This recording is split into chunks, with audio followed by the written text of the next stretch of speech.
Hello, adventurers, and welcome back to the Legend of Kelamentura recap series, where today we are recapping session 60. Yes, that's right, we have finally got to our Diamond Session. Not that I'm really going by landmarks or what have you, but yeah, 60 sessions is a nice number.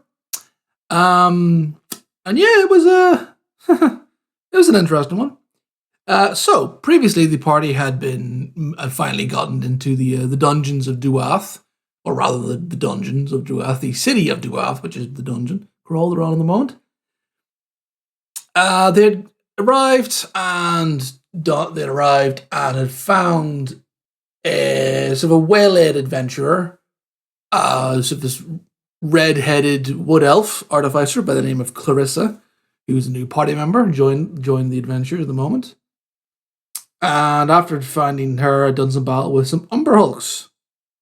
But after the battle, they decided to venture further into the city proper, kind of moving from safe zone to safe zone, if you will, sort of predetermined rooms, while trying to navigate through the ruins of the collapsed city, which basically involved a bunch of skill checks. The party did pretty bloody well.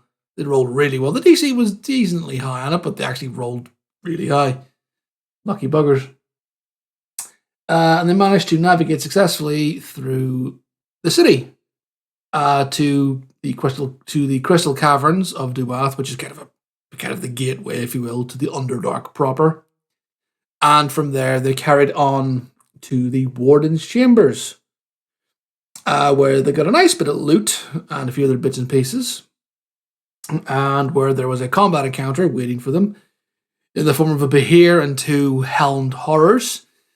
But the Dungeon Master and myself rolled like absolute crap for their initiative, and they were stone dead last. The Behir was killed before I got a chance to do bloody anything. Which is fun. Not at all salty or bitter about that. What are you talking about? So yeah, that was fun. And then from there, the party then trekked further on in, successfully navigated through the ruins once more, and arrived at a marketplace. What would have been the market square. Upon arriving, they sort of could hear and see like a campfire had been set up in the middle of this, what used to be the market. And there are a number of figures sat around, sort of just like general campfire conversations.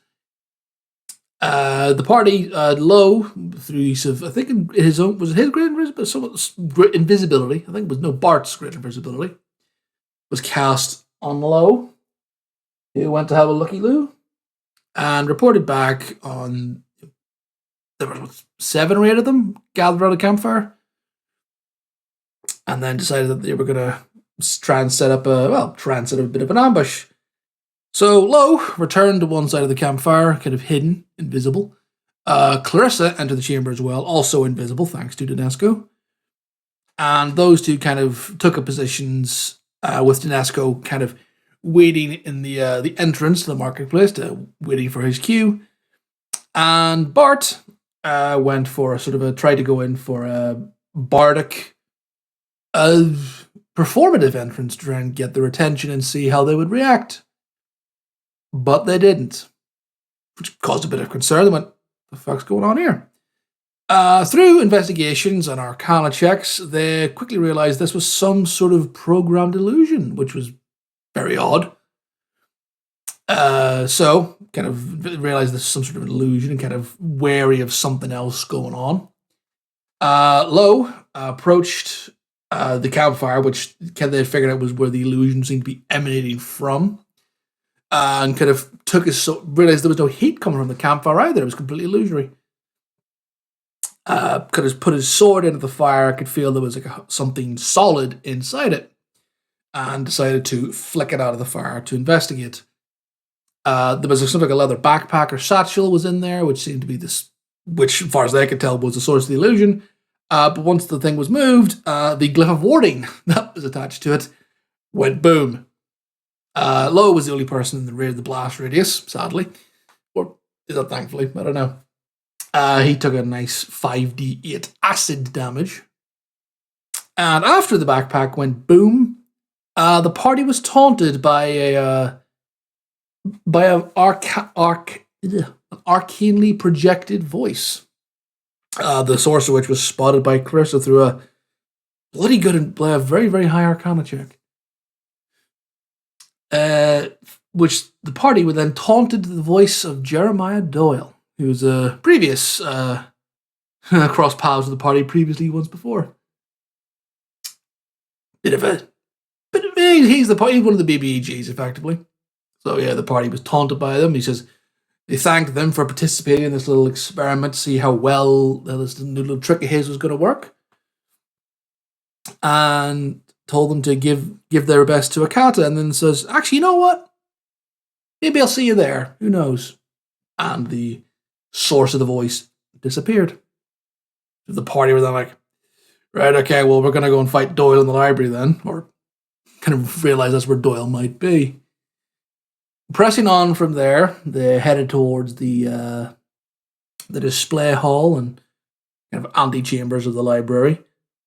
And when they arrived, they found a group of Defiant soldiers waiting for them.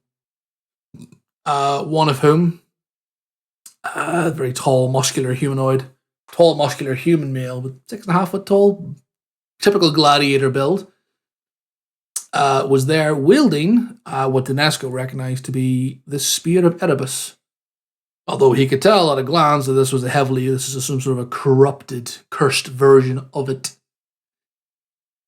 The other members of this gladiators group held back because they had been informed by Okata that there was a group coming through, and quickly realized that Gladiator challenged Dinesco to the duel that he had been promised, because, well, Okada said you were going to come through here, and I think you and me are about to take a duel for this here spear.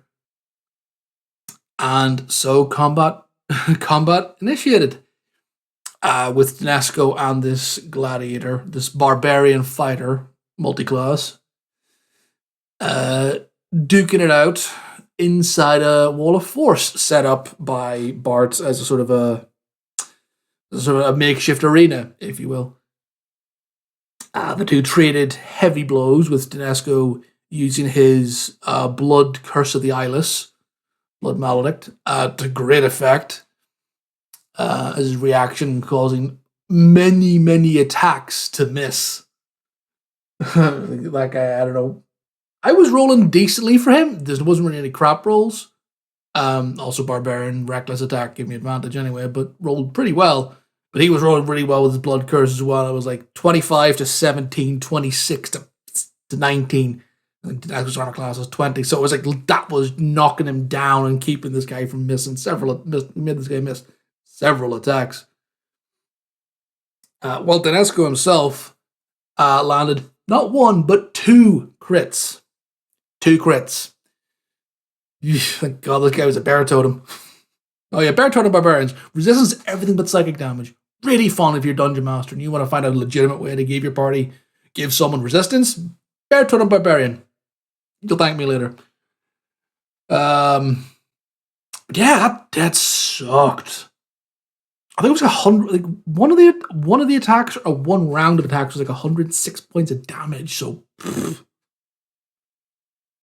guy would have been mincemeat if he hadn't been a raging barbarian.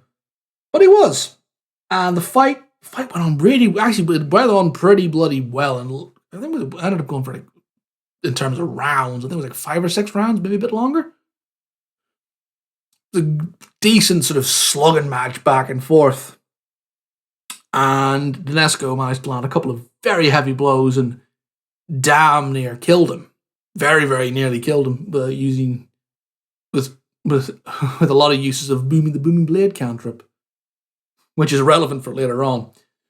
Because in Dinesco's final round of attacks, he used the booming blade cantrip and launched a couple of assaults against the guy. He managed to hit him, and the final damage roll that Dinesco did against this guy left him with 2 hit points. Legitimately left him with 2 hit points. Fucking ridiculous. And then this guy then launched in his final round of attacks. And all the while during this combat, the guy he was already a raging barbarian, but there was some sort of feral blood corruption was going on with him as he was dealing more and more damage to Dinesco. And then therefore the spear was actually dealing more and more damage to Dinesco as well. And it ended up that with his second attack with the spear, the acid damage, which I think was like 4 or 5 points damage, that was what brought Dinesco to unconscious to 0 hit points. And with his third attack, recklessly, hit Dinesco. And that counts as 2 failed death saving throws.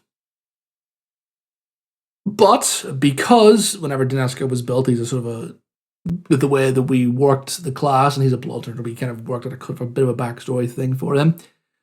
Dinesco permanently has 1 failed death saving throw. So that attack killed Dinesco. So as this Gladiator champion of the Defiant ran the Spear of Erebus up under, sort of found a gap in Dinesco's chitinous armor, up into the rib cage and into his heart, met his eyes as I knew I was worthy of this, ripped the spear out, and Dinesco fell back dead. And the Gladiator turned, looked at the party with a smile, went to turn and walk back to his friends, and as soon as he moved, booming blade damage. 3d8, 3 hours will do hit points. He instantly went down. And because that was a really good story moment, and it was 10:30 at night, that's where the session ended, with Dinesco and this Gladiator champion, leader of this Defiant war party, both dead on the floor of Duath. And that's where we're going to pick things up next time, because that was a brilliant story beat to end with. And we'll see how the party reacts to that and what the hell they're going to do next. Which will be hopefully in less than 2 weeks. So yay. Looking forward to that. And I hope you guys are looking forward too. And thank you all very much for listening, watching, and enjoying the recaps.